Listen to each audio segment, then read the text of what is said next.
महाराजांचा असून मराठी भाषिक भक्त समाजास सहज समजावे म्हणून हिंदी भाषेतून मराठी भाषेत रूपांतरित करण्यात आलेला आहे.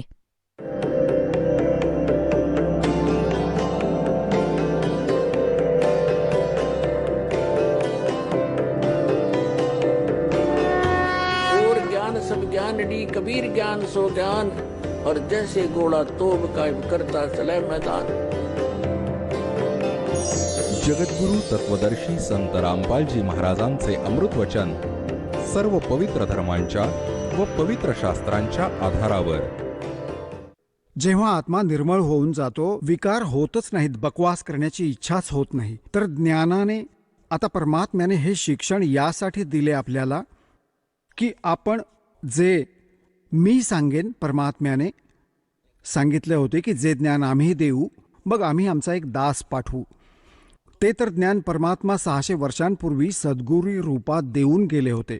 कबीर भगवान कबीर वाणीच्या माध्यमातून, कबीर सागर, कबीर बीजक, कबीर शब्दावली, कबीर साखी, अशा प्रकारे त्यांनी अनेक भागात विभागून ठेवले आहे. नंतर प्रिंट करणाऱ्यांनी. बाकी ही सर्व कबीर वाणी आहे, ज्याविषयी गीतेच्या अध्याय नंबर 4च्या श्लोक नंबर 32 मध्ये म्हटले आहे की तो परमात्मा स्वतः आपल्या मुखकमलातून जे ज्ञान देतो त्यात यज्ञ आणि धार्मिक विधीची माहिती विस्ताराने सांगतो आणि त्याला जाणल्यानंतर सर्व कर्मातून मुक्त होतो. 4थ्या अध्यायाच्या 34व्या श्लोकात म्हटलंय की ते ज्ञान तत्वदर्शी संतांकडे जाऊन समजून घे. तर सांगण्याचा भाव हा आहे की परमात्म्याने 600 वर्षांपूर्वी येऊन हे तत्वज्ञान सांगितले होते. तर जेव्हा काळाशी बोलणे झाले होते आणि परमात्मा आपल्या जोगजित पुत्राच्या रूपात आले होते, जेव्हा काळाच्या लोकात प्रवेश केला, कशासाठी आले होते? की आपल्याला दुःखी बघितले की ही माझी लेकरे तिथे किती सुखी होते. काही दुःख नव्हते, काही मृत्यू नाही, काही कॅन्सर नाही, काही कोड नाही, काही बीपी हाय ना लो व्हायचा ना, काही शुगरचा आजार होता आणि ना यांना खाण्याचा अभाव होता. आता मजूर होऊन फिरतात. काळाने आपल्याला किती मूर्ख बनवून ठेवलाय. कोणाला एखादं पद मिळतं तेव्हा खालच्या लोकांना एवढं दाबून ठेवतात. सर्व आपले कर्म खराब करतो पूर्ण दिवस त्याच्या आत्म्याला दुखवून. भले कोणी फॅक्टरी मालक आहे, भले कोणी IAS IPS अधिकारी आहे किंवा कोणी डॉक्टर, इंजिनियर, जज आहे, ते हे नाही बघत की तुम्ही काय करत आहात, कारण ज्ञान नाहीये. कोणाचाही आत्मा दुखवतात. होय होय, त्याची ही परमात्म्याची लेकरे आहेत. तुम्ही म्हणतात की जो बलवान व्यक्ती आणि जर दुर्बळाला त्रास देतो त्याचा आत्मा रडतो. आत्मा रडतो कारण की तो मुकाबला तर करूच नाही शकत कोणत्याही प्रकारे. बलवानाशी म्हणजे जसे एखाद्या पदाची ताकद आहे, पोस्टची ताकद आहे, किंवा जसे आपल्या एखाद्या कुटुंबातील व्यक्तींची संख्या जास्त असेल तर ती ताकद आहे, स्वतः बलवान आहे, तर अशा प्रकारची व्यक्ती गरिबांना त्रास देते. आपल्यापेक्षा खालच्या लोकांना तो तेवढा त्रास देतो की जेवढा तो देऊ शकतो विना ज्ञानाने. तर इथे परमात्म्याने येऊन सांगितले आहे की कबीर गरीब ना सताइए, जाकी मोटी हाय और बिना श्वास की जीव से लोभ भस्म हो जाए. बघा, म्हणता की गरिबाला नका त्रास देऊ, तुमचे असे हाल होतील, कारण की तो तर जिवंत श्वास आहे, आत्म्याशी त्याचे कनेक्शन आहे, रडत आहे, त्याचा आत्मा दुःखी आहे, तर त्याला नक्कीच प्रतिफळ मिळेल, भले 2 दिवस नंतर मिळेल. उदाहरण दिले आहे की जसा पूर्वी एक भाता असायचा, प्राण्याच्या कातडीचा बनवला जायचा आणि लोहार आणि सोनार त्याचाच उपयोग करायचे. त्याच्यात असं एक हँडल लावायचे, त्याला पकडून हे असं करायचे. पुढे त्याला एक छोटंसं छिद्र असायचं कातड्याला आणि तिथूनच ती हवा ओढायची आणि मग ती अशी सोडायचे. ती तिथे फुंकर मारायची आगीमध्ये, ऐरणीमध्ये, ज्या ठिकाणी लोखंड गरम केलं जायचं, वितळवलं जायचं. तर परमात्मा म्हणतात की तो बिना जीवाचा श्वास म्हणजे मेलेल्या जीव पशुच्या कातडीच्या श्वासाने लोखंडाला भस्म केलं. आणि हा तर जिवंत श्वास आहे, तळतळाट आहे. जो तळतळाट आहे म्हणतात ये गरीब ने ना सताइए, जाकी मोटी हाय और बिना जीव की श्वास से लोभ भस्म हो जाए. आणि तुम्ही तर जिवंत श्वासाला दुःख देतात, तुमचे काय हाल होतील. तर या काळाने पापात बांधून टाकले आपल्याला एकमेकांसोबत. आपली कर्मे बिघडवण्यासाठी सिस्टीम पूर्ण फिट करून ठेवली आहे की यांचा बट्ट्याबोळ करून ठेवू आणि मग हे आपले ते एकमेकांचे क्रियाकर्म इथे भोगत राहू आणि आजीवन दुःख भोगत राहू. आणि परमात्मा यासाठी येतात की हे दुष्कर्म करतील अजाणतेपणी. आज कोणाची चोरी केली, निंदा केली, त्याला पुढच्या जन्मी मग फेडावं लागेल. कोणी जावई होऊन घेईल, मुलगीही नेईल आणि धन देखील नेईल, आणि मग मरून जाईल आणि मुलगी विधवा होईल. मग त्यांच्या पालन पोषणात मुलांच्या गुंतून राहील तो मूर्ख. तर ही तर इथली जी व्यवस्था आहे ती समजून घ्यावी लागेल. आणि तेच समजावण्यासाठी भगवान आले की माझी लेकरे बघा तर किती दुःखी झाली. यांना तिथे काही अभाव नव्हता. बघा कशी अक्कल गहाण टाकली त्यांनी. तर ज्या आई वडिलांचे मूल बिघडते कोणत्याही कारणाने, त्यांना चैन पडत नाही. जोपर्यंत तो पार होत नाही हाच विचार करतात की हा कधी सुधरेल आणि परत येईल आणि मग मी उराशी कवटाळेल, याला सर्व संपत्ती देईल, मला काय करायचंय. तर तो आपला पिता आहे. आपण चुकीची माणसे या काळाच्या जाळ्यात अडकलो. हा घाणेरडा, हा माणूस आहे, हा अगदी खोटा, कपटी, हर तऱ्हेने आपल्याला मूर्ख बनवून आपल्याला इथे अडकवत आहे. याला शाप आहे 1,00,000 मनुष्य शरीरधारी प्राण्यांचा आहार करण्याचा. यासाठी आपल्याला पाळत आहे, आपल्या स्वार्थासाठी सर्व दुष्कर्मे करून घेत आहे. तुम्ही बघता विडी, दारू, तंबाखू, अफीम, सुल्फा, भुक्की ह्या खायच्या गोष्टी आहेत. मांस हे खाऊ घालतो म्हणजे याला टेस्ट येईल.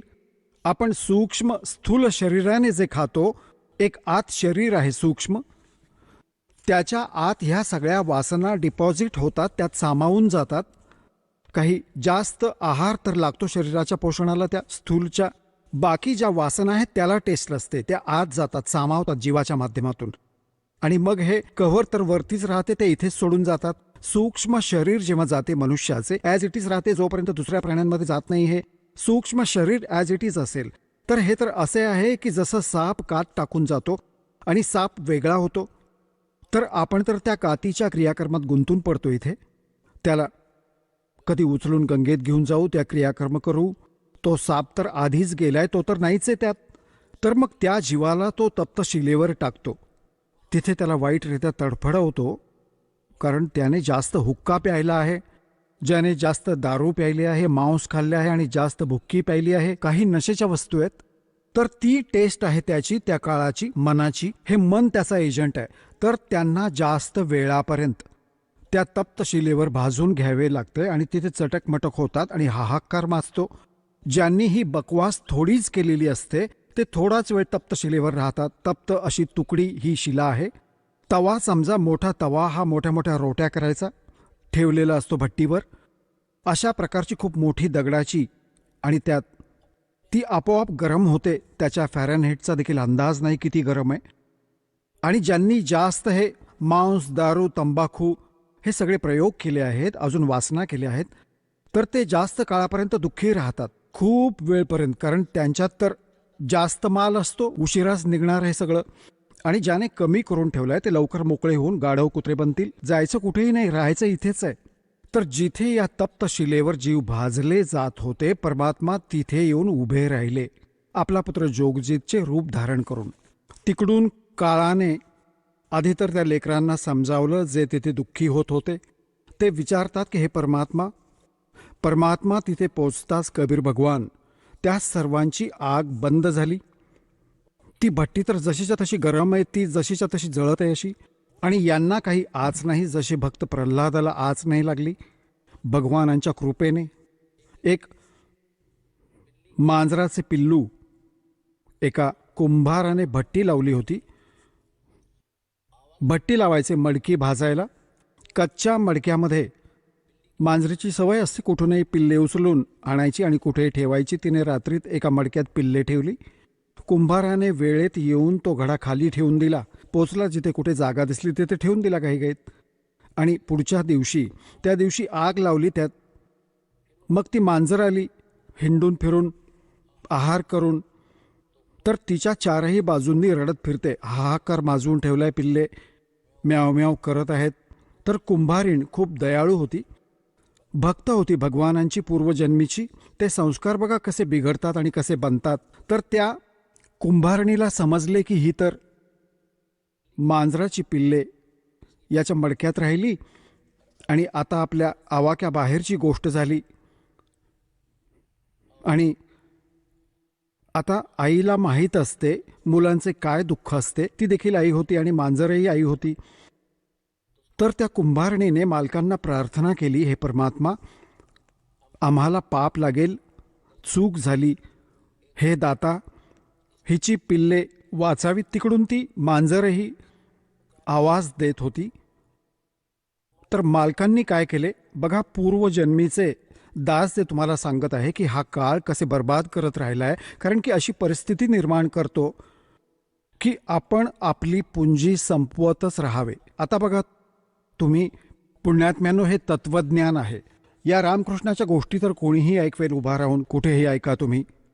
4-5 संस्कृत श्लोक म्हणून दाखवेल तुम्हाला, मनवेल, दक्षिणा घेईल, हे होतच राहील. आता हे तत्वज्ञान आहे, याचा सर्व प्रकारे निष्कर्ष निघेल.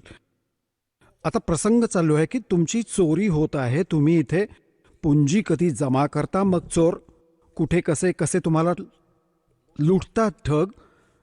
आता जशी ती टिटवी होती महाभारतात प्रकरण येते, ह्या सत्यकथा आहेत. आज तर वैज्ञानिक अभिमानी झाले, यांना समजत नाही. नाही समजलं तरी सत्य कधी पुसले जात नाही कोणाच्या न मांडण्याने. महाभारतात एक गोष्ट आहे की ही एक टिटवी, पक्षी आहे टिटवी, तिने कुरुक्षेत्राच्या मैदानात अंडी घातली.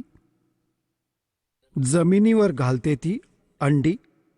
आणि तिकडून काय झाले, महाभारताची युद्धाची वेळ तिथेच त्याच दरम्यान आली. चारही बाजूंनी, दोन्ही बाजूंनी सेना उभी राहिली, येऊ लागल्या. तेव्हा तिने पाहिली की ही तर कमाल झाली. तुझी पिल्ले मारली जातील, घोड्यांच्या, हत्तीच्या पायाखाली, रथांच्या खाली फुटून जातील. तर तिने भगवानांना आर्जव केले की हे परमात्मा, माझ्या पिल्लांचं रक्षण कर. आता बघा, दास जे तुम्हाला वारंवार सांगतो, तर त्याच वेळी परमात्म्याने तिचे आर्जव ऐकले. वरून इंद्राच्या हत्तीची एक घंटा तुटली. 88,000 मणाचा होता. 88,000 मण. एक मण 40 किलोचा असतो. 88,000ने गुणून बघा किती क्विंटल होतील 40ने. तर तो येऊन पडला, एवढा जड. आता त्या महाभारताच्या युद्धात कोणाला फुरसत होती, याने पाहिले का त्याने पाहिले. महाभारत झाले, 18 करोड माणसे कापून मेली.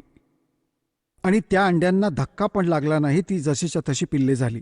ती जशीच्या तशी अंडी सुरक्षित मिळाली. मग त्यांनी नंतर पाहिले की बाबा हे काय, उचला इथून. त्यांनी सगळ्यांनी मिळून ते केलं तिरकं. तर जशीच्या तशी पिल्ले मिळाली आणि ती टिटवी तिथे येऊन बसली. तर सांगण्याचा भाव हा आहे पुण्यात्म्यांनो, टिटवी ना तर रामाला पूजत होती, ना श्रीकृष्णाला ओळखत होती, ना कोणा विष्णूला त्यावेळेस ओळखत होती, कोणालाही ओळखत नव्हती. त्याचप्रमाणे ना मांजरीला माहिती होते कोणाला बोलवावे. आत्मा रडत होता त्यावेळी परमात्मा. आत्मा परमात्म्याची आठवण काढतो, मग तो पशुचा असो किंवा पक्षाचा.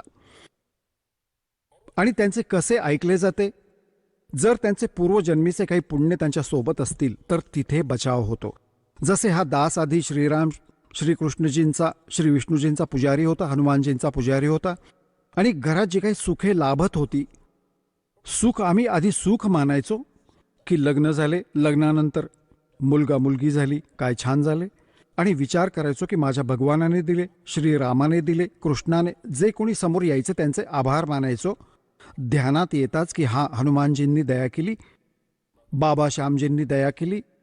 आता दया, आता लक्षात आले, सूक्ष्म ज्ञानाच्या प्रकाशाने लक्षात आले की हे तर आपल्या पूर्वजन्मीच्या संस्कारांमुळेच आपल्याला मिळत होते. जसे पास झाली मुलं आणि यातच आनंद मानतात मुलं, आणि तीच एक खूप मोठी गोष्ट असते आणि मोठ्या हर्षाचा विषय वाटतो की पास झाला, ओ हो, मग नोकरी मिळाली, बोलायचंच काय, चांगली सर्व्हिस मिळाली. तर हे सर्व आपण आपल्या त्या भगवानांना देत होतो, ज्यांची आपण पूजा करायचो. हे श्रेय त्यांना देत होतो, क्रेडिट. आता लक्षात आले, हे तर काही करूच शकत नव्हते. हे तर कबीर परमात्माच मागच्या जन्मीच्या संस्कारांमुळेच तुमची मदत करत आले होते. मग भले कोणी पशु आहे, भले कोणी पक्षी. तर अशा प्रकारे आपल्याला हे ज्ञान समजून घ्यायचे आहे. पुण्यात्म्यानो, सत्संगामध्ये प्रत्येक पैलूवर विचार, प्रकाश टाकला जातो, जेणेकरून तुम्ही, कारण की जेणेकरून तुम्ही चांगले दृढ व्हावे या ज्ञानाबद्दल. हे एक असे सामूहिक सत्संग स्थळ आहे, असे शिक्षण स्थळ आहे, जिथे पहिल्या इयत्तेचे विद्यार्थीही येतात. हीच शिकवण दिली जाते असे एकत्र बसवून. आणि यात दुसऱ्या इयत्तेचे, म्हणजे जे दुसऱ्या वेळी हजेरी लावायला आलेले आहेत, प्रथम इयत्तेचे ज्यांना प्रथम नाम प्राप्त आहे, दुसरीचे ज्यांना सतनाम प्राप्त आहे, आणि फायनलवाले देखील आहेत ज्यांना सारनाम प्राप्त आहे. तर सर्वांना हे ज्ञान दिले जाते आणि या ज्ञानाची राहून राहून सर्वांना आवश्यकता असते. सारनाम प्राप्त करून माणूस काही देव नाही बनत किंवा मुक्त नाही झाला तो, जर त्याने या ज्ञानाला आधार मानून आपले आयुष्य नाही जगला तर कधीही फेल होऊ शकतो. इथेच मग या काळातच अडकून पडेल. असा कमाई तर त्याची जशीच्या तशी वाचेल जी कमाई केली आहे, परंतु इथेच राहिला तर मग परत त्याला अशाच प्रकारे कधी ब्रह्मा केले जाईल, कधी विष्णू, कधी शिव केले जाईल, मग देवता करेल, मग मांजर करेल. ही पुंजी तर या वेळेसच साठली तुमच्याजवळ आणि तिथे तुम्हाला फसवले जाईल. एकमेकांना आशीर्वाद, मुलांसाठीच भिक्षा, भीक मागून मागून, आशीर्वाद देऊन देऊन. हे बघा म्हातारी, पूर्वीच्या काळी म्हाताऱ्या काय करायच्या, कोणी सून यायची, कोणी मोठ्या समजदार बाईचेच ती पाय दाबायची मोठीचे आणि ती आशीर्वाद द्यायची. अगं बाळा, तुला पुत्र हो, दुधाने न्हा, हां, आणि तू सदा सदा सौभाग्यवती असो, म्हणजे म्हातारपणापर्यंत न मरो तुझा पती, असा आशीर्वाद द्यायची. तर ती जी काही थोडीफार पुंजी राहिली असेल ती सुनेला दिली आणि मग सून ती पुढे देईल स्वतःची सून येताच. शेवटी तसे तर पदरात काहीच नाही राहिले. आता आपण अशी चूक नाही करणार. कोणाला आशीर्वाद नका देऊ, कोणाला आशीर्वाद देऊन स्वतःला लुटू नका, फसवून घेऊ नका. आपल्या लेकरांना भगवानाशी जोडून द्या. आणि बेटा, तुम्हीही कमाई करा, तुम्ही पण मजुरी करा भगवानाची, ते आपोआप सुखी होतील. सर्व धन यांच्याकडेही असेल. अशी चूक करू नका जे तुम्हाला प्रत्येक पायरीवर सतर्क केले जाते. आणि आम्ही पाहिले, आधी तर ती म्हातारी सून आपल्या सासूचे पाय दाबेल, एक फॉर्मॅलिटी करतात असेच आपले 2-4 मिनिटं, आणि ती भरभरून आशीर्वाद द्यायची न मोजमाप करता. आणि मग सासू सुनेचे झाले भांडण आणि मग ती म्हणेल तुझा भाऊ मरेल, तुझे भाचे मरतील, तुझा नाश होईल. ती म्हातारी परत दुसरा बँड पकडते, दुसरे स्टेशन पकडते.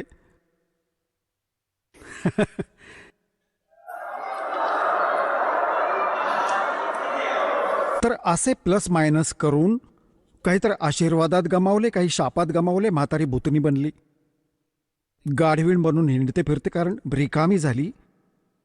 तर ही ती चोरी होत आहे. आणि त्यांना जागे करण्यासाठी परमात्म्याने आधी तर मालक आले स्वतः, गावोगावी शहरोशहरी कुठेही उभे राहायचे, घेऊन एकतारी गाणे ऐकवायचे. आता जो प्रसंग चालू आहे तिथेच येऊया, की जसे त्या मांजरीची पिल्ली जी होती त्या भट्टीत, आणि मांजर चारही बाजूंनी रडत होती, हाहाकार माजवत होती. तिकडून प्रल्हाद भक्तही एक अशा पित्याच्या पोटी जन्मला होता, जो पूर्ण नास्तिक आणि स्वतः भगवान होऊन बसला होता. परंतु तो पूर्वसंस्कारांचा बालक होता. कधी याच जन्मी त्याने भक्ती केली होती, त्या भक्तीची अजूनपर्यंत ओढ त्याच्यात होती. राक्षस परिवारात जन्म घेऊनही त्याच्यात भक्तीची ओढ होती. तर मागच्या जन्मीचा पुण्यकर्मी प्राणी होता. तर त्या मागच्या पुण्यांमुळेच त्याची कबीर परमात्म्यानेच नरसिंह रूप धारण करून त्याची मदत केली होती. हे काही विष्णूंचे रूप नव्हते. आता हळूहळू तुम्हाला प्रकाशात येईल सर्व कहाणी. आत्तापर्यंत आपल्याला मूर्ख बनवून ठेवलं, ते स्टोरी तयार करून सांगितली होती, कथा ऐकवली होती. प्रल्हादाला का वाचवले, इतरांना का नाही वाचवले कधी असे? आणि इथे सगळ्यांना वाचवतील. जे जे नाम घेत आहेत ते तुमच्या समोर दाखवून देईन की किती रक्षण करत आहेत परमात्मा, क्षणोक्षणी करत आहेत. अशा अशा दुर्घटना ऐकवतात लेकरे, अशा अशा परिस्थितीमध्ये परमात्मा मदत करतात. आता प्रत्येकाला करत आहेत. ते पूर्वजन्मीचे होते, आता नवीन अजून तयार केली आपण. आता यांच्याही सोबत असेल भगवान, याची प्रतिफळेही द्यायला तुम्हाला सुरुवात करेल.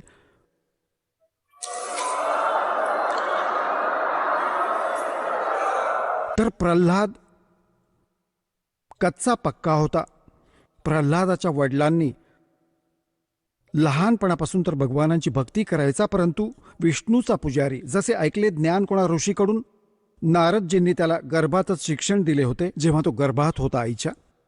त्या आधारे तो विष्णूजींचा पुजारी झाला. आणि विष्णूचा शत्रू हिरण्यकश्यपू त्याचे वडील, त्याने ब्रह्माची भक्ती करून शक्ती प्राप्त केली. थोड्याफार सिद्धीने, हळदीच्या गाठीने तो व्यापारी बनला की मीच देव आहे, न सकाळी मरू शकतो ना रात्री. आशीर्वाद घेतला, ना पशुकडून मरेन ना पक्षाकडून. अमर मानू लागला स्वतःला. या कारणाने तो आपल्या मुलाला म्हणाला की विष्णूचे नाव नाही घ्यायचे, भगवानांची भक्ती नाही करायची. आता त्याने काय केले की एक सांडा आणि मुरका नावाचे 2 भाऊ होते, ब्राह्मण. ते आचार्य होते, गुरु होते. ते त्या प्रल्हादाला आणि तिथल्या अन्य ब्राह्मणांच्या मुलांना शिकवत असत. हा स्वतः देखील ब्राह्मण होता, हिरण्यकश्यपू. तर प्रल्हादला त्यांच्याकडे पाठवले की तुम्ही याला शिकवा आणि मला भगवान म्हणून याच्या आत भिनवा. तर त्यावेळी प्रल्हाद कच्चा पक्का असा होत होता. हे पण होऊ शकते, ते पण होऊ शकते. रोज बघा, एक खोटे 100 वेळा ऐकले तर ती गोष्ट खरी वाटायला लागते. याच स्थितीत परमात्म्याने त्याला परत दृढ करायचे होते. ती मांजर रडत होती आणि कुंभारीणही रडत होती आणि प्रल्हाद त्याच रस्त्याने आपल्या गुरु शाळेत चालला होता, सांडा मूर्खाची शाळा. जेव्हा ती माय रडत होती, मांजरीकडे तर त्याने लक्ष नाही दिले. का रडत आहे? त्या कुंभारणीला विचारले, माई का रडत आहात तुम्ही? सांगा. तिला माहीत होते राजाचा मुलगा आहे. सांगते की महाराज, माझ्याकडून चूक झाली आणि या मांजरीची पिल्ले अंधारात आणि कुण्या एका मटक्यात जाऊन बसली कच्च्या. आता यात आत भयंकर आग लागलीये. आग लागलीये. पूर्वी म्हणायचंय ही जी भट्टी असायची 1 महिना चालू असायची आणि मग काय झाले, 1 महिना तर कोणी हातच लावू शकत नाही, एवढा जाळ असतो यात. तर माईने, त्या प्रल्हादने विचारले की तुम्ही कशी रक्षा करणार? की भगवान करतील. आता मनुष्य नाही करू शकत, आता जीव नाही रक्षा करू शकत, आता तर राजाही नाही करू शकत. राजा तर समजा सैनिकांना बोलावून मडकी काढू शकतो, त्यांना विझवू शकतो, पण ते तर मरून जातील. किती? एका झटक्यात ते मरून जातील बिचारे. तर भगवानच वाचवू शकतो. काय माई, भगवान विष्णू जो कोणी भगवान आहे, काय माई भगवान एवढा बलवान आहे की तो तिथेही रक्षण करू शकतो? तर हो बळा, हो महाराज, परमात्मा म्हणूनच म्हणतात. म्हणू लागला माई, जेव्हा तुमची ही भट्टी पूर्ण होईल. तर त्याने विचारले की काय तुला विश्वास आहे माई की असं होईल? तर म्हणाली, हो, माझा पूर्ण विश्वास आहे माझ्या भगवानावर. तर त्याने, प्रल्हाद म्हणाला की जेव्हा तुझी ही भट्टी भाजली जाईल, ही मडकी भाजण्याची भट्टी, त्याला भट्टी म्हणतात, भट्टी. तर जेव्हा ही तयार होईल तेव्हा मला बोलाव आणि त्यानंतर ही उघड. आणि जर ही पिल्ले जिवंत मिळाली तर मी देखील या भगवाना व्यतिरिक्त कोणाला मानणार नाही, कुणाचेच. आणि नाही तर माई, खबरदार, यापुढे तू रामाचं नाव घेतलंस तर माझ्या वडिलांचं नाम घेत चल. त्याच्यावर रंग चढला होता जरासा. तुला माहिती नाही, माझ्या वडिलांना समजले तर तुला जीवानिशी मारतील. तर माई म्हणू लागली, मला ठाऊक आहे, परंतु माझा नाईलाज आहे. तुमचे वडील भगवान नाही आहेत आणि यांना नाही वाचवू शकत. माझा भगवान वाचवेल. या कारणाने काय झाले, परमात्म्याने अशी दुसऱ्याच दिवशी अशी थंड हवा पाठवली. ती तर लीला होती दात्याची. 3 दिवसांच्या आत, आधी एक महिन्यात भाजले जायचे, 40 दिवसात, 3 दिवसात भट्टी भाजून तयार झाली आणि आग विझली, पूर्ण थंड झाली.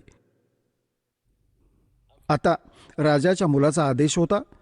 जेव्हा प्रल्हाद आला शाळेमध्ये जाण्यासाठी, म्हणाले, महाराज, आज भट्टी मालकांच्या कृपेने 3 दिवसात भाजली गेली, आज आम्ही ती उघडू.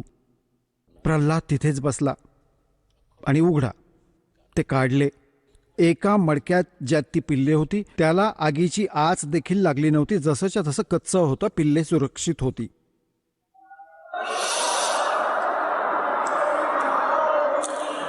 तर त्या दिवसापासून प्रल्हादाला दृढ विश्वास बसला की खरंच भगवानच करू शकत होता. माझ्या वडिलांचा इथे काही रोल नव्हता. निसंशय ते एक राजा आहेत आणि निसंशय भगवान म्हणवतात स्वतःला. तर त्यानंतर सांडा मूर्खालाही त्याने सांगून टाकले की गुरुदेव, तुम्ही चुकीचे गाईड करत आहात. माझे वडील भगवान नाही आहेत. भगवान तर भगवानच असतो, मी त्याचीच भक्ती करणार. त्यानंतर मग पिता पुत्रांमध्ये ठिणगी पडली. पावेगा अपना किया रे भोगेगा अपना किया रे मन तू पावेगा अपना किया रे भोगेगा अपना किया रे। प्रहलाद पैज परवान करी है धर नरसिंह अवतारे। प्रहलाद पैज परवान करी थी धर नरसिंह अवतारे। दीन दयाल दया कर उतरे एरना कुछ उदर वेदारे मन तू पावेगा अपना किया रे भोगेगा अपना किया रे। गरीबदास साहेबजी यांना परमात्मा कबीरजी भेटले होते. गाव चुडाणी, जिल्हा झज्जर, हरियाणामध्ये. ते शेतकरी होते, जाट होते. शेतीमध्ये ते खूप मोठे जमीनदार होते. 1500-1600 एकर जमीन होती आणि तिथे स्वतःच्या शेतात गुराखी म्हणून गेले होते. गायी चारत होते. तिथे सतलोकातून परमात्मा आपल्या विधानानुसार कबीरजी जिंदा महात्म्याच्या रूपात येऊन अवतरले होते. तिथे एका कुमारी गायीचे दूध प्यायले होते दात्याने. कबीर भगवानांनी आपल्या आशीर्वादाने कुमारी गायीने दूध दिले कालवडीने आणि ते प्यायले होते. तिथले दूध नव्हते प्यायले. मग गरीबदासजींना प्रथम मंत्र देऊन सतलोकात घेऊन गेले होते. सर्व काही दाखवून गरीबदासजींना परत सोडले होते. पूर्ण ज्ञान योगाने परिपूर्ण केले होते. तेव्हा ते म्हणाले होते, प्रहलाद पैज परवान करी. प्रल्हादाने जे ठाम ठरवले होते, प्रतिज्ञा केली होती की मी भगवानांची भक्ती करेन, हिरण्यकश्यपूची नाही करणार. बाप तर आहे परंतु भगवान नाहीये. म्हणतात त्याची जी पैज होती, प्रतिज्ञा होती, ती आत्मसात केली म्हणजे त्याला शिरावर चढवलं, त्याचं रक्षण केलं, ते सफल केलं. आणि दीन दयाल कबीर भगवान दया करून उतरले, जिथून अवतीर्ण झाले त्या सतलोकातून आणि रणक्षुप उदर विदारे. हिरण्यकश्यपूचे पोट फाडून आतडी बाहेर काढली नरसिंह रूप घेऊन. आता पुण्यात्म्यांनो, हे आहे तत्वज्ञान. आता हळूहळू पूर्ण बघा. ते खोटं फिट होत होतं, तो तर नकली पेंट होता. आता हा पॉलिश पेपर मारत आहे दास सोबतच आणि हा असली पेंट लावेल तुम्हाला आणि हा कधीच नाही उतरणार. हा फेड देखील होत नाही, मग सदा एकसारखा राहील.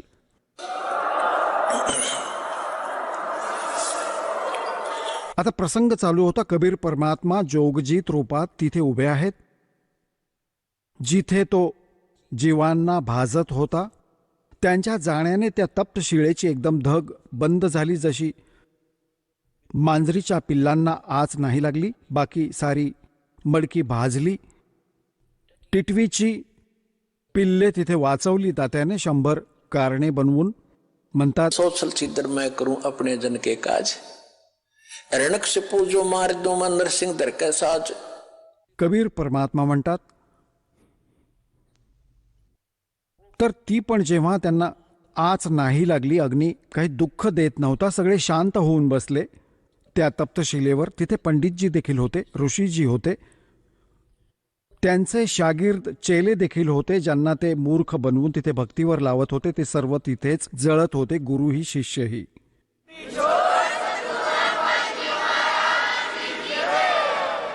चला आता आपण त्या श्रद्धाळूंचे अनुभव जाणून घेऊयात, ज्यांनी जगद्गुरू तत्वदर्शी संत रामपालजी महाराजांकडून दीक्षा प्राप्त केलेली आहे, तसेच त्यांच्याद्वारा सांगितलेल्या भक्ती मार्गावर चालत आहेत.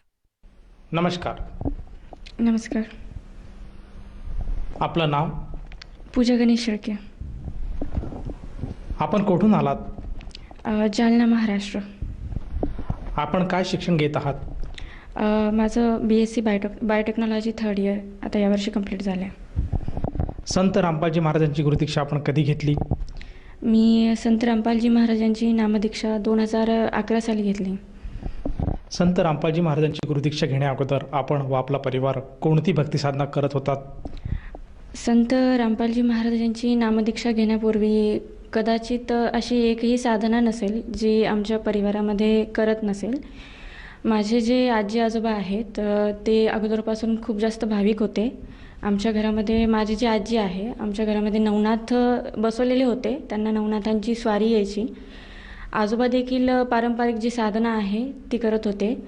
घरामध्ये भंडारा, त्यासोबतच इतर जे देवी देवता आहे यांची पूजा, जसं की माझी जी आई आहे, आई देवीची म्हणजे जे तुळजाभवानी आहे ही आमची कुलदेवी होती, तर त्यांची खूप जास्त भक्ती साधना आई करत होती.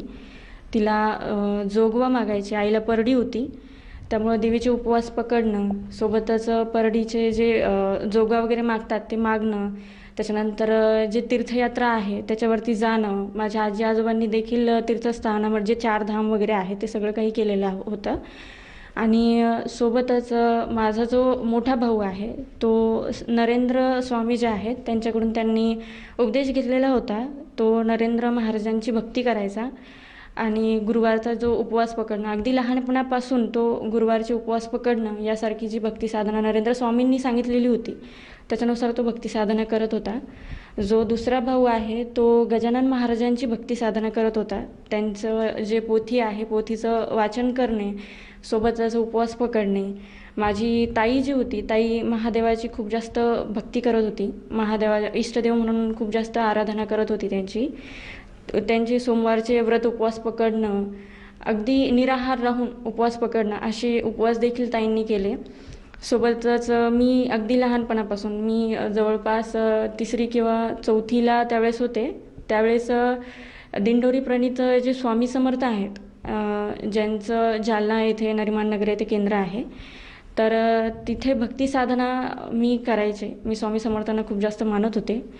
का लहानपणी तिथे जे साप्ताहिक गुरुचरित्राचं पारायण वगैरे करतात त्या पारायणाला बसणे, सोबतच त्यांचे जे पोथी आहे स्वामीचरित्राचं पारायण करणे, दुर्गा सप्तशतीचे पाठ करणे. त्यांचं जे दिंडोरी येथे केंद्र आहे जिथे गुरुमाऊली असतात तिथे देखील आम्ही अगदी रात्री नाईट सेवा करणे, रात्रभर थांबणे. तिथे सेवा भरपूर खूप प्रमाणात, म्हणजे पूर्ण परिवार आम्ही भक्ती साधना करत होतो. जसं तुम्ही सांगत आहात की आपण अगदी वयाच्या 3ऱ्या-4थ्या वर्षापासूनच भक्ती मार्गात आहात आणि आपण महाराष्ट्रामध्ये जी काही प्रचलित भक्ती साधना आहे ही भक्ती साधना आपण व आपला परिवार पूर्णतः करत होती. तर मग आपण संत रामपालजी महाराज जे काही हरियाणा प्रांतामध्ये बरवाला येथे त्यांचा आश्रम आहे, तर त्यांच्याशी आपण संपर्क कसा साधला, त्यांच्या साधनेत आपण कसे आलात आणि त्यांच्याकडनं आपण नामदीक्षा कशी घेतली?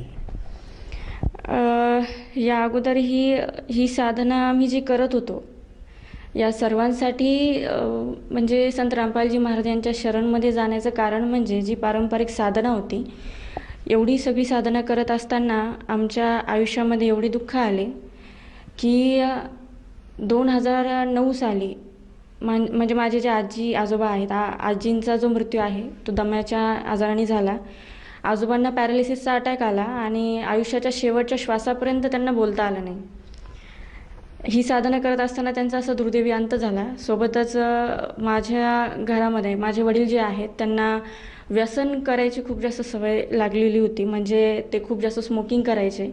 घरामध्ये सतत तणावाचं वातावरण राहायचं, आर्थिक तंगी खूप जास्त झाली होती. 2009 साली आमचा ज्याच्यावरती आमच्या घराचा उदरनिर्वाह चालायचा तो बिझनेस म्हणजे आमचे डिझेल पेट्रोलचं टँकर होतं. आमच्याकडे एक टँकर होतं ज्यावरती पप्पा स्वतः ड्रायव्हर होते आणि त्याच्यावरतीच आमचं पूर्ण घर चालायचं. आम्ही किरायाच्या घरामध्ये राहत होतो. पैसा येत नव्हता अशातला भाग नव्हता. पप्पांनी कमवत खूप होते, म्हणजे पण ते टिकत नव्हतं. घरामध्ये पैसे यायचे पण ते कुठे जायचे हे समजतच नव्हतं. मग 2009 साली ज्या टँकरवरती आमचा उदरनिर्वाह चालतो तो टँकरचाच ॲक्सिडेंट झाला आणि त्यावेळी अशी कंडिशन आली की आमच्या घरामध्ये उद्या काय खावं याचा देखील प्रश्न निर्माण झाला. आणि घरामध्ये एवढी भक्ती साधना आई करत होती. आईचा देवावरती, माझ्या भावाचा, पूर्ण परिवाराचा खूप जास्त विश्वास होता आणि भक्ती साधना देखील तेवढ्याच श्रद्धेने आम्ही करत होतो. एवढं सगळं झालं आणि खरं तर परिस्थिती अशी आली की ज्यामुळे आम्ही भक्ती साधना वाढवली, पण तरी देखील जे चालू होतं, परिस्थिती हलाखीची झालेली होती ते चालूच होतं. घरामध्ये ताणतणाव होता. भैयाचं त्यावेळेस 10th होती, 10वी होती भैयाची, आणि त्या 10वीच्या वेळेस त्याला अक्षरशः 11वीला जेव्हा क्लास जॉईन करायचा होता, माझ्या आईने स्वतःचं मणिमंगळसूत्र गहाण ठेवून त्याच्या क्लासेसचे पैसे भरले. एवढी परिस्थिती खराब झाली होती. काहीही पर्यायच राहिलेला नव्हता. मग 2010 साली माझा आत्याचा मुलगा आत्तेभाऊ हा संत रामपालजी महाराज यांच्या शरणमध्ये गेलेला होता. त्यांनी आम्हाला अगोदर देखील सांगितलेलं होतं, पण आम्ही त्यावेळी एवढं काही लक्ष दिलं नाही, कारण आम्ही आमच्या पारंपरिक साधनेमध्येच मग्न होतो. जसं लक्ष्मीपूजन वगैरे यासारखे साधने करण्यातच आम्ही धन्य मानत होतो आणि ती साधना करतही होतो. पण त्यावेळेस परिस्थिती अशी होती की ज्यामुळं माझा भैया अगोदर तिथे गेला, संत रामपालजी महाराजांच्या शरणमध्ये गेला. आश्रममध्ये जेव्हा तो पोहोचला, सतलोक आश्रम बरवालाला जे आहे तिथे तो पोहोचला. तिथं पोहोचल्यानंतर तिथलं जे वातावरण आहे, जसं आज आपण एखाद्या मंदिरामध्ये गेलो किंवा आपल्याकडं जे मोठी मोठी धार्मिक स्थळं आहे, शिर्डीचे जे साईबाबा किंवा इतरही ठिकाणी जिथेही आपण जातो, तिथे प्रत्येक गोष्टीला तुम्हाला पैसे मोजावे लागतात. तुमच्याकडे पैसे असतील तर तुम्हाला VIP दर्शन मिळतं, रांगेमध्ये अगोदर जाऊन दर्शन मिळतं. अशाही भरपूर गोष्टी आपल्याकडे पाहायला मिळतात. खायला एक दाणासुद्धा तिथं आपल्याला कोणी म्हणजे बिना पैशाचं काहीही होत नाही. प्रत्येक गोष्टीला तुम्हाला पैसे लागतात. आणि हीच अपेक्षा घेऊन माझा भाऊ सतलोक आश्रम बरवालाला गेला होता. पण तिथे गेल्यानंतर आश्रममध्ये पोहोचल्यानंतर तिथं जेव्हा तो गेला, तिथे त्यांनी बॅग वगैरे सगळं त्यांनी ठेवलं. आंघोळीला तिथे भगतजी त्यांना हाताने प्रणाम करून विनवणी करून सांगत होते की आई आइये भगतजी, यहाँ पे खाना खाइए, तुम्ही इथं जेवण करा, इथं बसा, दर्शनासाठी ही लाईन आहे. हाताने प्रत्येक गोष्ट वाढा. आणि जेवण बासमती तांदळाचा भात तिथे खायला प्रत्येकाला मिळत होता. बासमती तांदळाचा भात होता. गावरान तुपातले पोळ्या, गावरान तुपाच्या पोळ्या तिथं प्रत्येकाला दिलेल्या होत्या. एक काही गोष्ट, आणि असंही नाही की जेवण एकदा करा तुम्हाला जेवढ्यांदा इच्छा असेल, तुम्हाला असं कोणी तिथं रोखणार नाही किंवा टोकणार नाही आहे, काहीच नाही आहे. एनी टाईम भंडारा चालू 24 तास. जितकेही भगत येतील, तिथं हजारो भगत येत होते आणि तेवढ्यांसाठी तिथे भंडारा उपलब्ध होता आणि तोही निशुल्क होता. 1 रुपया देखील त्यांनी आमच्याकडून किंवा माझ्या भावाकडून घेतला नाही. हे सगळं पाहून, तिथलं वातावरण पाहून, तिथं प्रत्येकाचा स्वभाव पाहून माझ्या भावाला वाटलं की नाही, इथं काहीतरी वेगळं आहे. जिथं आपण जसं आपल्याकडं आपण जे देवी धामाचे जे स्थान वगैरे आहे तिथं जातो, तिथं पाहतो प्रत्येक गोष्टीला पैसे लागतात, राहायला, खायला, प्रत्येक गोष्टीला पैसे लागतात. पण आश्रममध्ये गेल्यानंतर अक्षरशः तिथं आंघोळीची साबणीपासून, तेलापासून, धुण्याच्या साबणीपासून एक एक गोष्ट फ्री होती. आणि प्रत्येक ठिकाणी स्वच्छता एवढी होती, बाथरूम वगैरे सगळीकडे एवढी स्वच्छता होती. आपल्या जसं एवढं सगळं पाहून माझ्या भावाला वाटलं की नाही, इथं काहीतरी वेगळं आहे. तेव्हा त्यांनी तिथे उपदेश घेतला. उपदेश घेऊन माझा भाऊ घरी आला. घरी आल्यानंतर त्यांनी घरामध्ये सगळं काही सांगितलं. त्याच्यानंतर माझी ताई गेली. ताईने देखील ती फिरायला म्हणून गेली होती, की बघायला गेली होती की इथं काय आहे, आपण बघूया. आणि मग ताईला देखील तिथलं सगळं पाहून खूप जास्त चांगलं वाटलं, काहीतरी वेगळं वाटलं की इतर ठिकाणांपेक्षा इथं काहीतरी नवीन आहे बाबा. मग ताईने देखील तिथून उपदेश घेऊनच ती वापस आली. आणि तिसऱ्या वेळेस आम्ही पूर्ण सहपरिवारासहित संत रामपालजी महाराजांच्या शरणमध्ये गेलो. आणि ज्या दिवशी आम्ही शरणमध्ये गेलो त्यावेळेस तिथलं सगळं पाहून आमच्या पूर्ण परिवाराने नामदीक्षा घेतली. जसं तुम्ही सांगत आहात की संत रामपालजी महाराजांच्या आश्रमातली परिस्थिती, तिथलं आचरण, तिथला व्यवहार, तिथली व्यवस्था बघून आपल्या भावाने सर्वप्रथम संत रामपालजी महाराजांची नामदीक्षा घेतली आणि तत्पश्चात पूर्ण परिवाराने संत रामपालजी महाराजांची दीक्षा घेतली. तर मला असं विचारायचं आहे, जर आजच्या कंडिशनला आपल्याकडे बघितलं तर आपण एक युवा अवस्थेत आहात, आपण वेल एज्युकेटेड आहात आणि आपला जो मित्रपरिवार आहे, जी आत्ताची यंग जनरेशन आहे, ती भक्तीपासून दूर आहे. त्यांना भक्तीमध्ये काही सारस्वत वाटत नाही. याउलट त्यांना मौज मजा करणे, पार्टीज करणे, व्यसन करणे, त्याचप्रमाणे मूव्हीज बघणे, व्हिडिओ गेम खेळणे आणि टाईमपास करणे आणि वेळ कसा वाया जाईल, कसा आपल्याला एन्जॉय करता येईल, याच गोष्टीमध्ये ते स्वतःला शोधत असतात आणि त्याच्यातच ते धन्यता मानत असतात. तर ह्या विपरीत आपण अतिशय लहान वयापासून भक्तिमार्गात आहे आणि आतासुद्धा आपण संत रामपालजी महाराजांचे भक्त आहात. तर ह्या भावनेतनं मला असं विचारायचं आहे की ह्या कमी वयात आपण भक्तिमार्गात कसे आलात? ज्यावेळेस आम्ही संत रामपालजी महाराजांच्या आश्रमामध्ये गेलो, तिथली सगळी परिस्थिती पाहिली. परिस्थिती पाहून पूर्ण परिवाराने उपदेश घेतला. म्हणून त्यावेळी मी लहान होते, तरी 12-13 वर्षाची असेल मी त्यावेळेस, आणि त्यावेळेस मी उपदेश घेतला. त्यामुळं जसं जसं मी हळूहळू मोठी व्हायला लागले आणि सत्संगामध्ये आणि आश्रमामध्ये जसं जसं ज्ञान समजून घ्यायला लागले, तसं मला कळायला लागलं की सद्गुरू सांगतात की आपला जो जन्म आहे, हा जन्म मिळण्याचं एकमेव कारण म्हणजे ही सतभक्ती आहे. जसं आज जी यंग जनरेशन आहे ते प्रत्येकजण विचार करतो की नाही, आता आपण युवा अवस्थेत आहोत किंवा आपण यंग आहोत, तर आता आपल्याला स्वतःच्या जे करिअर आहे, स्वतःचं जे लाईफ सेटल करायची आहे, याच्याकडे प्रत्येकाचं ध्यान असतं. पण माणसाचा मृत्यू हा कोणत्या वेळेला येईल याचा काहीही निश्चित वेळ असा नाही आहे. सर्वप्रथम म्हणजे माझी स्वतःची जी मैत्रीण आहे, माझी क्लासमेट, तिचा लास्ट इयरला एक रोड ॲक्सिडेंटमध्ये मृत्यू झाला. ज्यावेळेस तिचा मृत्यू झाला त्यावेळेस तिने एक क्षणही असा विचार केलेला नसेल की आज आपण ज्या काही गोष्टी करतोय, की जसं की आता बड्डे सेलिब्रेशन करणं, किंवा मी स्वतः पुण्या सिटीमध्ये राहिलेली आहे, तिथे नाईट पार्टीजमध्ये जाणं किंवा ड्रिंक करणं, स्मोक करणं, मुलांचं तर खूप कॉमन आहे, पण सोबत मुलींना देखील ते करताना काहीही वाटत नाही. मग ह्यामध्ये त्यांना असं हे करत असताना त्यांना क्षणाचाही विचार येत नाही आहे की करिअर म्हणजे भविष्य म्हणजे काय. त्यांच्यासाठी एन्जॉय करणं हेच म्हणजे सर्वस्व आहे. एन्जॉय करायचं, स्वतःची लाईफ सेटल करायची, यामध्ये ते सगळं काही लक्ष देतात. पण कोणाचा मृत्यू कधी येईल याच्याकडे कोणाचंही ध्यान नाही आहे. तर जसं की तिला माहिती नव्हतं तिचा मृत्यू आला, तसं कोणालाही माहिती नाही की त्यांचा मृत्यू येणार आहे. आणि ज्यावेळेस आपलं मनुष्य जन्माचं जे मूळ कर्तव्य आहे सतभक्ती आहे. परमात्माने आपल्याला जे शरीर दिलेलं आहे हे भक्ती करण्यासाठी दिलेलं आहे. आयुष्यामध्ये येऊन प्रत्येकच जण आपल्या करिअरकडेच ध्यान देतं, पण याच्या व्यतिरिक्तही काहीतरी दिलेलं आहे, ज्यामुळे आपल्याला स्पेशल वेगळं असं मनुष्य शरीर मिळालेलं आहे. आज आपल्याला गरमी झाली तर आपण फॅन लावू शकतो, तुम्हाला तहान लागली तुम्ही पाणी पिऊ शकता. हेच जे मांजर, कुत्रा, गाढव यांना या सगळ्या सुविधा मिळतात का? नाही मिळत. त्यांची इच्छा जरी असली, पाऊस असो, ऊन असो, वारा असो, त्यांना बाहेरच थांबावं लागतं, सगळं काही सहन करावं लागतं. तुम्हाला स्पेशल काहीतरी मिळालं याचं काहीतरी कारण आहे. देवाने आपल्याला हे जे काही दिलेलं आहे याच्या मागं भक्ती आहे, आणि ते भक्तीसाठी हा मनुष्य जन्म मिळालेला आहे. त्यामुळं प्रत्येकाने करिअरसोबतच याच्याकडे ध्यान द्यायला हवं, हेच मला वाटतं.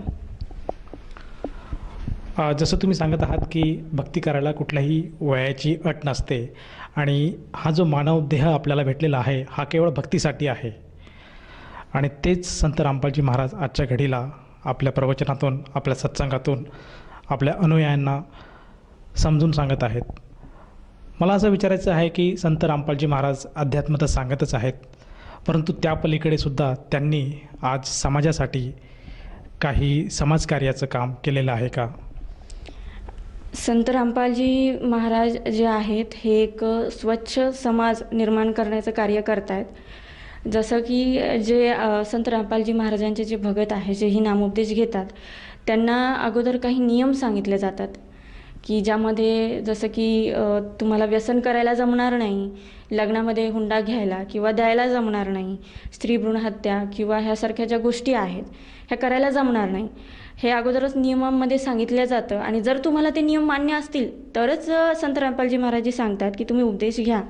तर तुमच्याकडून नियमांचं पालन होत असेल तरच उपदेश दिला जातो, किंवा जर ते नियम मान्य नसतील तर ते उपदेश देत नाहीत. हे सरळ सरळ अगोदर नियम उपदेश घेण्याला अगोदरच सांगितलं जातं.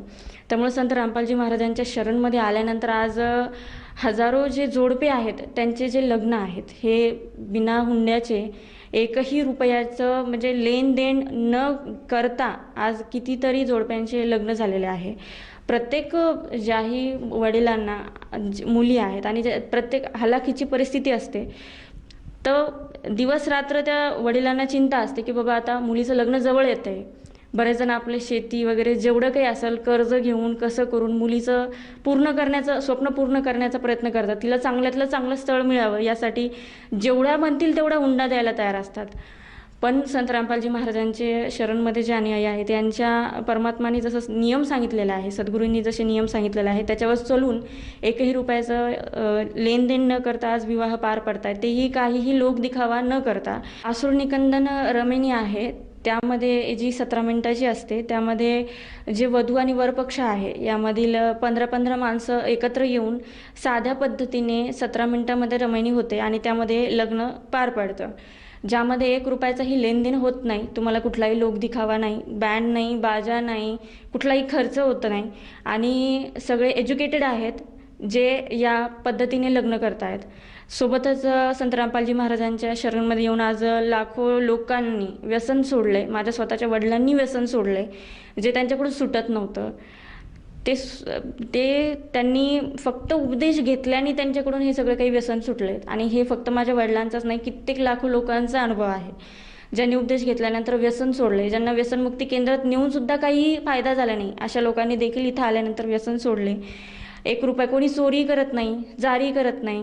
जे परस्त्री आहेत त्यांना बहीण, आई या भावाने प्रत्येकजण बघतो, जे त्यामध्ये नियमांमध्ये परमात्मा सांगतात, शिकवलं जातं, जे परमात्माच्या अध्यात्माने समजतं की हे योग्य नाही आहे.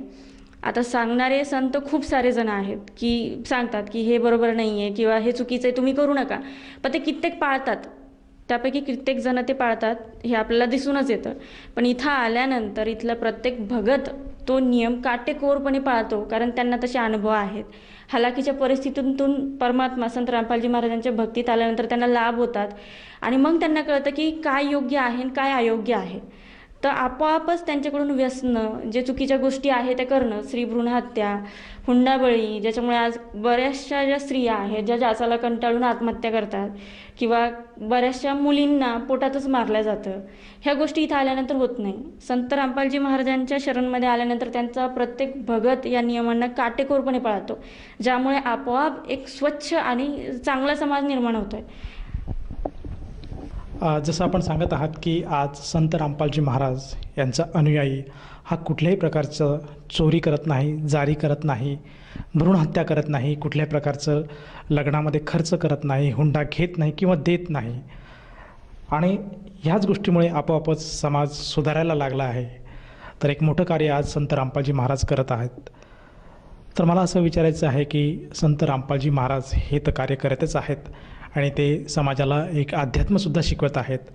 तर तोच अध्यात्म आपण स्वीकारलेला आहे आणि त्या अध्यात्मामुळे आपल्याला व आपल्या परिवाराला काय काय अनुभव आलेत? अनुभव जर दररोजच्या म्हणजे डेली लाईफमधले जर मी अनुभव सांगायला गेले तर कदाचित ते आजही संपणार नाही, कारण अनुभव इतके आहेत ज्यांना काही लिमिट नाही आहे. पण त्यातली ही काही इम्पॉर्टंट ज्या गोष्टी आहेत ज्या आयुष्यामध्ये आमच्या घडल्या त्या सांगते. की जसं मी तुम्हाला सांगितलं की अगोदरची भक्ती साधना आम्ही करत होतो, ती करत असताना 2009 साली जो काय ॲक्सिडेंट वगैरे झाला गाडीचा, त्यानंतर आम्ही पूर्ण शून्य झालो होतो. घरामध्ये खाण्याचे देखील प्रश्न निर्माण झाला होता. पण संत रामपालजी महाराजांच्या शरणमध्ये आल्यानंतर 2011 आम्ही किरायाच्या घरामध्ये राहत होतो. परिस्थिती खूप जास्त हालाकीची झालेली होती. शरणमध्ये आलो, जसं जसं गुरुजींची दया झाली, हळूहळू आमची जी आर्थिक परिस्थिती आहे ती सुधारण्यासाठी सुरुवात झाली. हळूहळू आमचा बिझनेस, जिथं आमचं एक टँकर होतं, आज तिथं गुरुजींच्या दयेने ट्रान्सपोर्ट आहे. बाकी जो साईड बिझनेस आहे सद्गुरूंच्या दयेने तो देखील चालू आहे. आणि कुठल्याही जिथे 10 रुपयाचा प्रश्न निर्माण होत होता तिथं आज गुरुजींच्या दयेने 10 लाखाचा देखील प्रश्न राहिलेला नाही आहे. कोणती वस्तू घ्यायच्या अगोदर विचार करावा लागत होता की घेऊ शकेल किंवा नाही, हा प्रश्न येत होता. पण गुरुजींच्या शरणमध्ये आल्यानंतर आज कुठलीही वस्तू म्हणजे कमी कशाचीच राहिलेली नाही आहे. आम्हाला घर नव्हतं, आमचं घर झालं, ट्रान्सपोर्ट झाला, बिझनेस झाल्या, गाड्या झाल्या, कशाचीच कमी आज सद्गुरूंच्या शरणमध्ये आल्यानंतर राहिलेली नाही आहे. हा झाला आर्थिक लाभ. सोबतच जो शारीरिक लाभ आहे, माझ्या भावाला एक आजार झाला होता, राईट निमोथोरॅक्स म्हणून आजार झाला होता. त्याला ऑपरेशन सांगितलं होतं आणि आमची इच्छा नव्हती की त्याचं ऑपरेशन व्हावं म्हणून. आम्ही गुरुजींना प्रार्थना केली होती की परमात्मा आमची इच्छा नाही आहे याचं ऑपरेशन व्हावं, अशी आम्ही प्रार्थना केली होती. पण गुरुजींचा आदेश आला होता की परमात्मा दया करेंगे. आणि त्यानंतर अक्षरशः त्याचा म्हणजे शनिवारी त्याचा एक्सरे काढला होता आणि त्यांनी सोमवारची डेट दिली होती की तुम्ही सोमवारी येऊन ॲडमिट व्हा. कमल नयन बजाज हॉस्पिटल आहे औरंगाबादला, तिथे त्यांना ॲडमिट केलं होतं माझ्या भावाला की सोमवारी याचं ऑपरेशन होईल आणि त्यानंतर आपण ऑपरेशन झाल्यानंतर त्याची जी एक ट्यूब होती जी ते त्यांच्या टाकणार होते फुफ्फुसामध्ये, एक म्हणजे त्याच्या फुफ्फुसाच्या जे आउटर लेअर आहे तिथे हवा आलेली होती ज्यामुळे त्याला ब्रिदिंगला प्रॉब्लेम येत होता.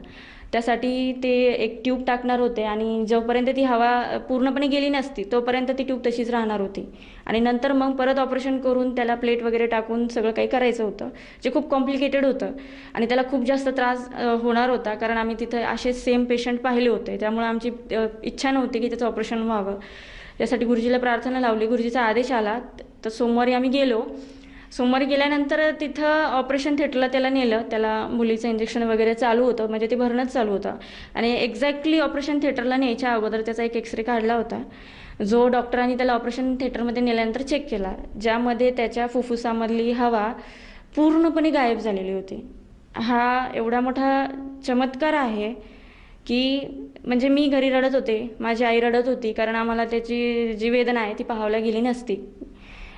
पण गुरुजींच्या दयेने फक्त 1-2 दिवसांमध्ये, मधला रविवार एकच दिवस, तेवढ्या एका दिवसामध्ये त्याच्या पूर्ण हवा, फुफ्फुसामधली पूर्ण हवा गायब झाली. हा एवढा मोठा लाभ झाला आणि जे होणारं ऑपरेशन होतं ते ऑपरेशन देखील गुरुजींच्या दयेने टळलं. ते ऑपरेशन झालं नाही. त्याच्यानंतर माझ्या वडिलांना जो पप्पा व्यसन करायचे, जे म्हणजे अक्षरशः त्यांना जर टेन्शन आलं तर ते रात्रभर स्मोकिंग करत होते, सिगरेट पित होते टेन्शन आल्यावर आणि त्यांना घरामध्ये सततची चिडचिड असायची, सतत तणावाचं वातावरण राहायचं. त्यामुळं प्रत्येकजण टेन्शनमध्ये असायचं. आई टेन्शनमध्ये, मी टेन्शनमध्ये, सगळ्या गोष्टींचा प्रॉब्लेम होता. पण गुरुजींच्या शरणमध्ये आल्यानंतर त्यांचं जे व्यसन होतं ते प्रत्येक व्यसन सुटलं. सोबतच त्यांची जी शुगर होती ती खूप जास्त राहायची, जी गुरुजींच्या शरणामध्ये आल्यानंतर आज त्यांची शुगर अगदी नॉर्मल आहे, कंट्रोलमध्ये आहे. मला स्वतःला गेल्या 3 वर्षापासून साधं सर्दी, खोकला, ताप हे दुखणंसुद्धा मला माहिती नाही आहे. ज्यावेळेसही मला असं वाटतं माझी तब्येत खराब आहे किंवा काही आहे तर मी सरळ गुरुजींचं जे चरणामृत आहे ते चरणामृत आणि प्रसाद खाते आणि झोपून जाते.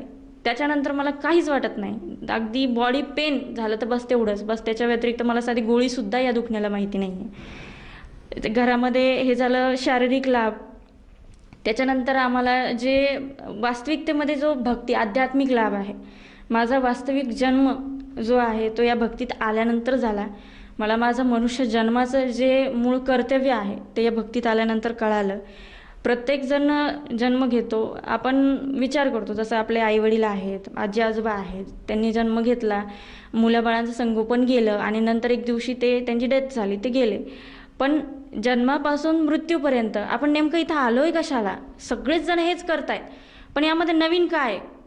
ज्यामध्ये नवीन म्हणजे प्रत्येकजण हेच करताय, पण आपल्याला मनुष्य जन्म मिळालाय त्याचं काहीतरी वेगळं रिझन काय आहे बाबा? तुमचा जन्म कशासाठी झाला? हे सगळ्यांचं मूळ उद्देश काय? हा मला या भक्तीत आल्यानंतर कळालं. प्रत्येकजण म्हणतो की देव पावलोपावली सोबत आहे, पण तो देव सोबत असणं काय असतो? प्रत्येक क्षणाला बऱ्याचशा अशा सिच्युएशन्स असतात, कंडिशन्स असतात जिथं आपल्या आई वडील, भाऊ बहीण यापैकी कोणीच आपल्याला काहीच मदत करू शकत नाही. खूप अशा सिच्युएशन्स आहेत. मग अशा वेळेस आपण कोणाला मदतीची हाक देणार? आपण कथांमध्ये ऐकलेलं आहे की देवानं येऊन याच्या घरी पाणी भरलं, त्याला अशी मदत केली, चमत्कार झाले, दर्शन दिलं. ह्या गोष्टी आपण कथेत ऐकलेल्या आहे. आणि कोणाला म्हटलं की लोक म्हणतात की आता कलियुग आहे, अशा गोष्टी होत नाही. अरे देव तोच आहे, देव तोच आहे तर अनुभव देखील तोच असायला पाहिजे. तर देवाने अगोदर तसे अनुभव दिले तर आजही तसेच अनुभव असायला पाहिजे होते. मग ते अनुभव आज का नाही आहे? तर आपली जी भक्ती साधना आहे यामध्ये काही ना काहीतरी चुकी असेल किंवा काहीतरी असेल जे आपल्याला आपल्या धर्मग्रंथांमध्ये बघायला पाहिजे. कारण प्रत्येक जो धर्म आहे तो त्याच्या ग्रंथांवरती चालतो. जसं हिंदू धर्म आहे तर श्रीमद भगवद्गीता आहे, 4 वेद आहे. जसं मुस्लिम धर्म आहे ते कुराण शरीफला मानतात, ईसाई धर्म आहे ते बायबलला मानतात. अशा प्रत्येक धर्माचा धर्मग्रंथ आहे. आतापर्यंत आपण फक्त शास्त्र पंडितांनी सांगितलं, ब्राह्मणांनी सांगितलंय त्याच्यावरती चालतोय. त्यांनी सांगितलं म्हणून पूजा करा, त्यांनी सांगितलं म्हणून उतारे करा. स्वामी समर्थाच्या केंद्रामध्ये जसं प्रश्न लिहून पाठवत होते तर ते सांगायचे, त्याच्यानुसार उतारे करा वगैरे. हे जे साधना ते सांगत होते आम्ही करत होतो. पण ते साधना करत असताना देखील आयुष्यामध्ये जे दुःख यायचे होते ते दुःख आले, आमच्या जशी परिस्थिती खराब झाली, सगळं काही. मग ही साधना करण्याचा फायदा काय जर आपल्याला त्यामधून लाभच मिळत नसेल तर? मग आज संत रामपालजी महाराजांच्या शरणमध्ये आल्यानंतर आम्हाला वास्तविकतेमध्ये परमात्मा देव सोबत असणं काय असतं, वास्तविकमध्ये देव आपला जो आई वडील भाऊ बहीण, आपण म्हणतो की त्वमेव माताच पिता त्वमेव बंधूच सखा त्वमेव विद्याच द्रविणम त्वमेव सर्व मम देव. मग हे जे आपण म्हणतो की आई वडील भाऊ बहीण देव सर्वस्व आहे, हे कोण्या अर्थाने आहे?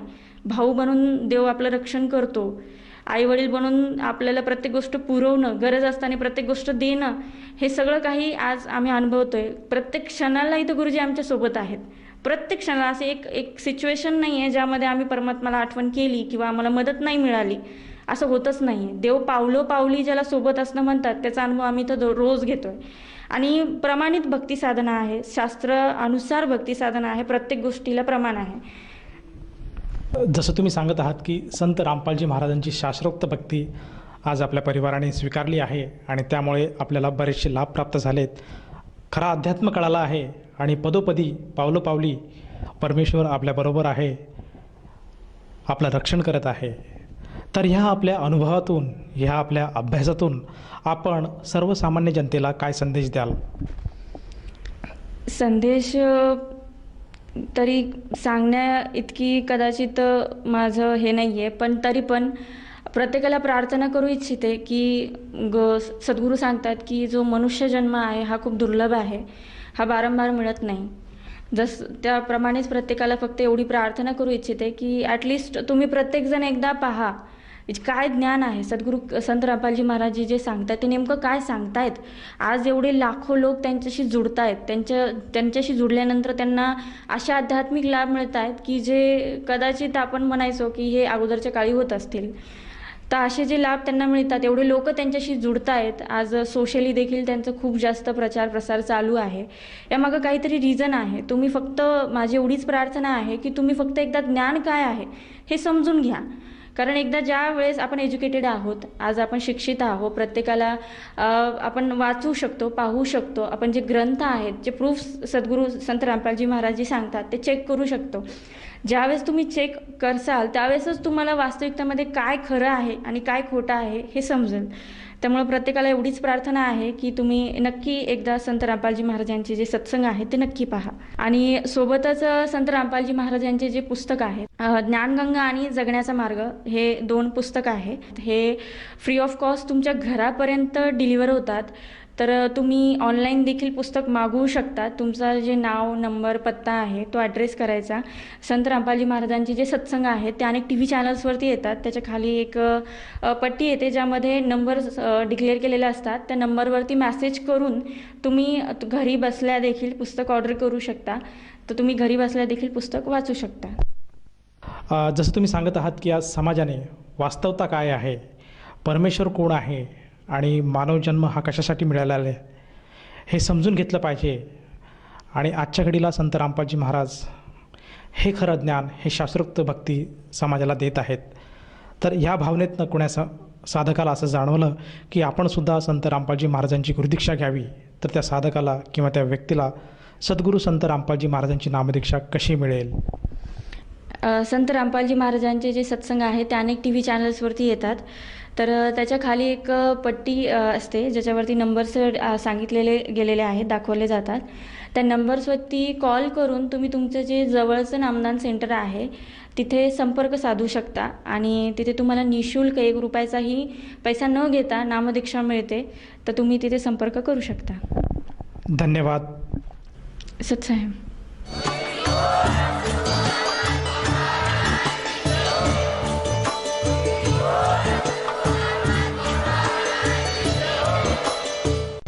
आपण ऐकत होता जगद्गुरु तत्वदर्शी संत रामपालजी महाराजांचे मंगल प्रवचन. निःशुल्क नामदीक्षा प्राप्त करण्यासाठी आणि अधिक माहितीसाठी संपर्क करा 7030303951 7030303952. आमची वेबसाईट आहे www.jagatgururampalji.org. सर्व पवित्र धर्मांच्या व पवित्र शास्त्रांवर आधारित प्रमाणित अनमोल पुस्तक ज्ञानगंगा किंवा जगण्याचा मार्ग यापैकी कोणतेही एक पुस्तक निःशुल्क मागवण्यासाठी आम्हाला आपले पूर्ण नाव, पूर्ण पत्ता, पिनकोड सहित आणि फोन नंबर लिहून 7030303951 7030303952 नंबरवर SMS करू शकता किंवा आम्हाला 7030303950 नंबरवर व्हॉट्सअप देखील करू शकता.